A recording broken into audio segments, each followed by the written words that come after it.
States of America was insulting everybody. African leaders sat there.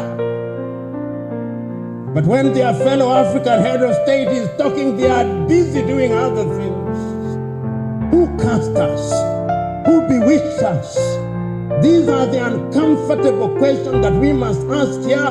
We have been too nice to each other for too long. The net effect is that if you go into any African environment, if you go to any African school and you ask young men and women, do you want to leave Africa? 9 of them want to run away. That is why they are dying in the Mediterranean Sea. That is why they are dying off the coast of Senegal. That is why they are being humiliated at embassies. You go to the embassy of any Western country in any African country and you see the humiliation. They ask you, even your great-great-grandmother who died long before you are conceived as an idea. Those are the circumstances in which we find ourselves. On average, many of you who are present here, allow me to be morbid, in the next 40 years you'll be upstairs. The question is, what are you leaving for your children and children's children? What is it? These are the questions. These are the uncomfortable questions that we must ask. And these questions must be answered by Nigeria primarily.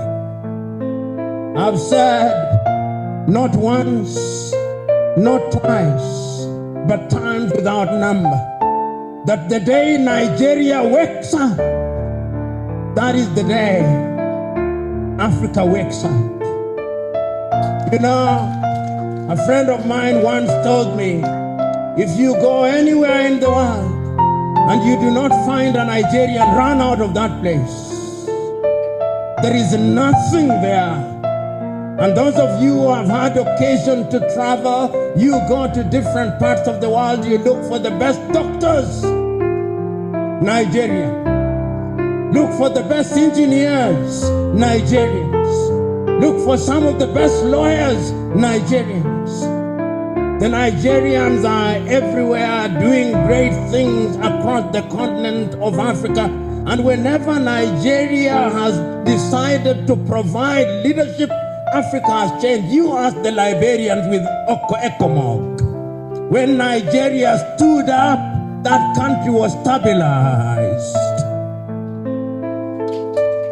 When there was mischief in Banjul in the Gambia, and Nigeria stood up, that country was stabilized. When Nigeria did not do as well as she should have done in the Sahel, the problem is not stabilized.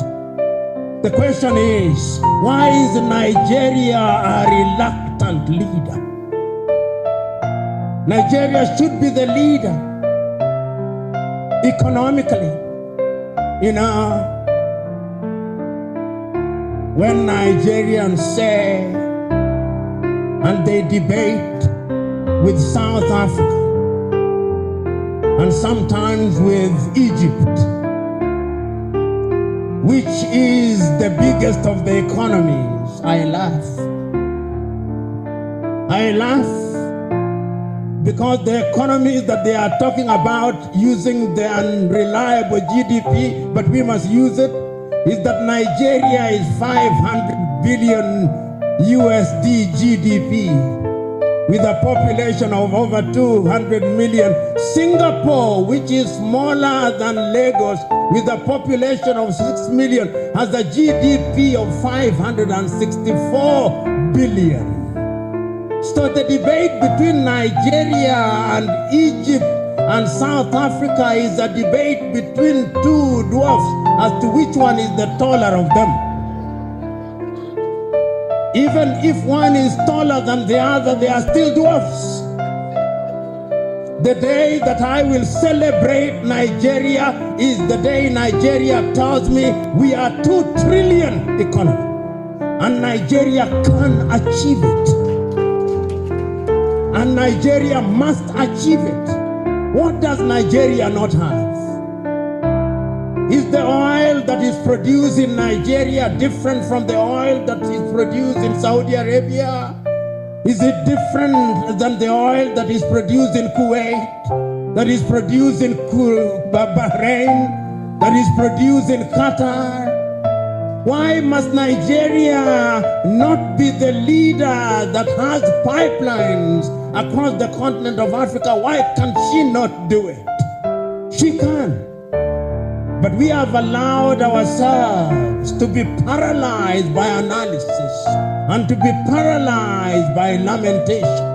It is your own kinsman, Chinua Achebe, who said that adversity is a problem of humanity, but we must never allow ourselves to be the victims or the agents of adversity.